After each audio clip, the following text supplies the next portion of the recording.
Hey guys, Skilled Legend here, and first of things first, I just wanted to say that I am currently going to start trying to use a different editing program.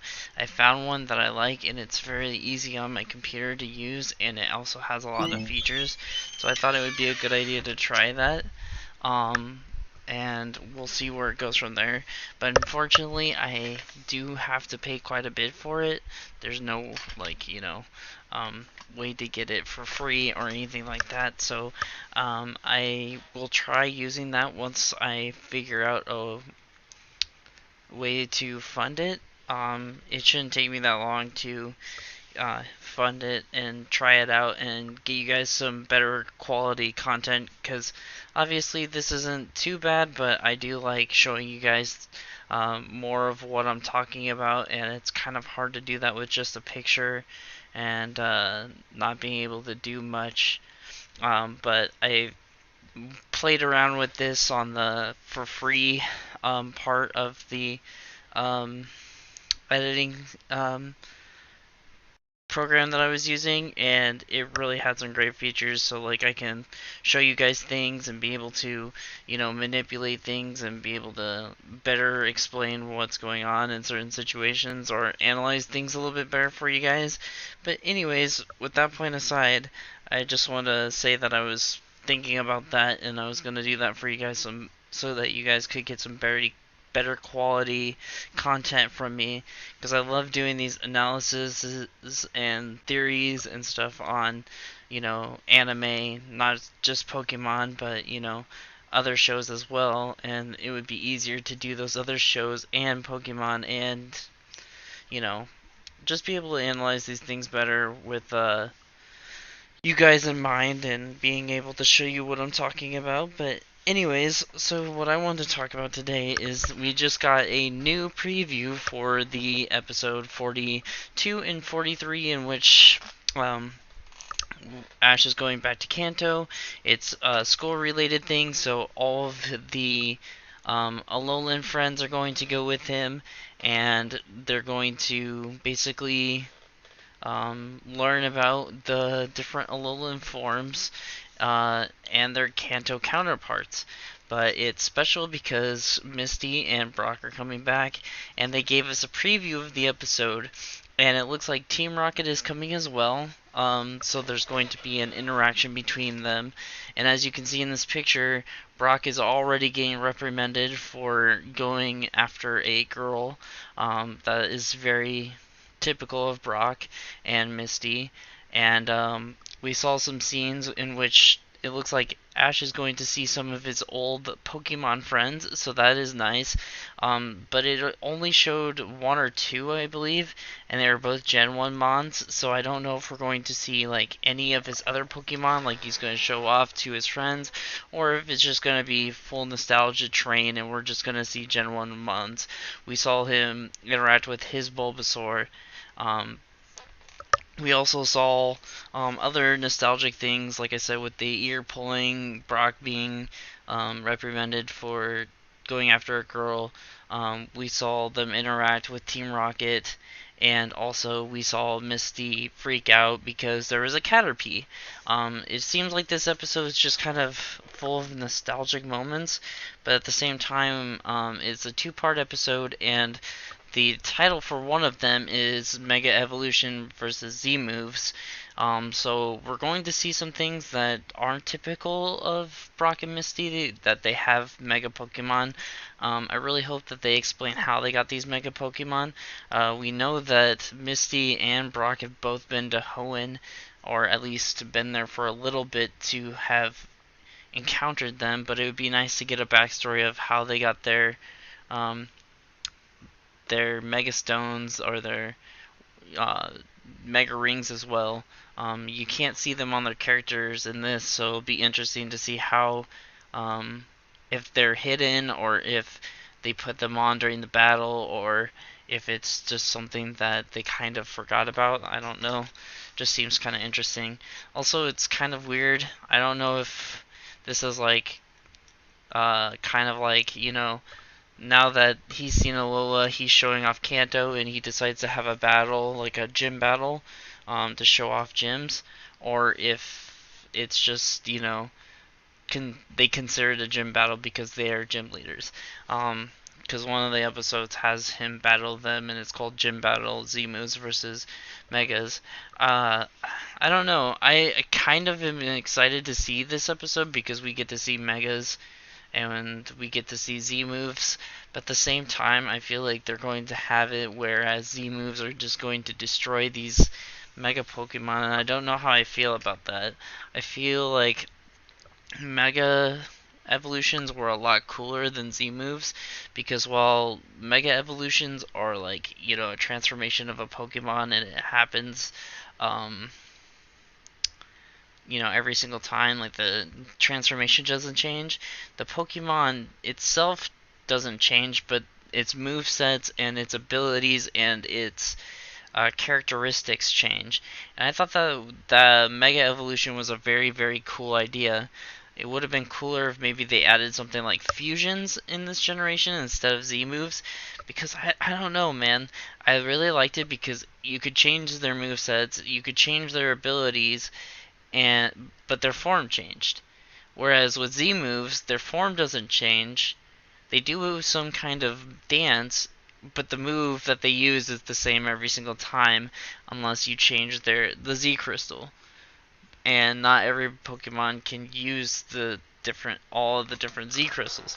So I don't know. I thought it was really cool, and so yeah, I'm a little scared that they're gonna try to promote that these Z moves are um, better than Mega Evolutions. But anyways, other than that, it feels like this episode's just gonna try to bring a full Gen 1 nostalgia train and try to show the interaction between Alola forms and um, Kanto forms and show our Alolan friends from Sun and Moon the difference between those Alolan forms and Kanto forms and how instead of trials there's going to be gyms. Other than that, it just feels like this episode's showing off, what happened in Gen 1. And I'm not surprised. I mean, it is a 20th anniversary kind of thing, but I just wanted to say one last thing, and it's kind of ranty. Uh, in no way do I think that they're doing this because everybody was quote unquote upset with how um, they weren't in the original or in the 20th anniversary movie. A lot of people have been saying that on Twitter, and it's a very bold thing to say, and it's not true. First of all, the Sun and Moon 20th anniversary movie was the best movie since 2007. I believe it was the best movie since the Dark Ride movie. So in no way were people upset by this movie. I mean, you can go look at the ratings for yourself. You can ask, um, like people like Defender on Cerebi about it, because he's the one who posted that the ratings were really well received in Japan. So like this isn't because people were backlashing and they hated the movie or they hated that the characters weren't Misty and Brock. I mean, sure they probably were a little upset that those weren't the characters, but that wasn't the reason that they did this. I think that they're just trying to remove some of these things that have been holding them back over the years, because in XY it was, shipping that fans liked and wanted, and they added a female lead that was in love with Ash or liked Ash, and then now they've been dealing with a lot more with continuity, and they brought back Misty and Brock, even though that usually doesn't happen. Cameos don't happen for certain characters beyond the cameo that they were in or the special that they were in for the following region, and then they don't show up again. Um, so this is like kind of unprecedented. It's cool, and it means that there's hope for other characters too. Um, we still might get a Serena return in Sun and Moon, and we might even get other characters. We just don't know. It just feels like they're slowly changing the continuity. Well, not the continuity, but they're changing their mind about these things that, you know, were really holding them back for the series. And I hope that they continue to do these in new generations. I know that there was that interview with the director of the anime who said that, he forever had Ash as his 10-year-old self because he wanted to think of himself as 10-year-old his 10-year-old self. And I'm just hoping that these little historical changes just keep happening. I was talking to some people. I know I just am repeating myself, but I kind of lost track of what I was talking about. But I I was talking to some people and I said, they changed the shipping thing. They changed how cameos work.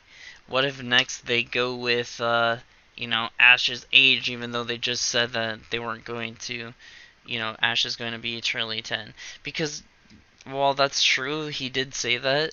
All of these things that have changed over the years have been things that they said wouldn't change.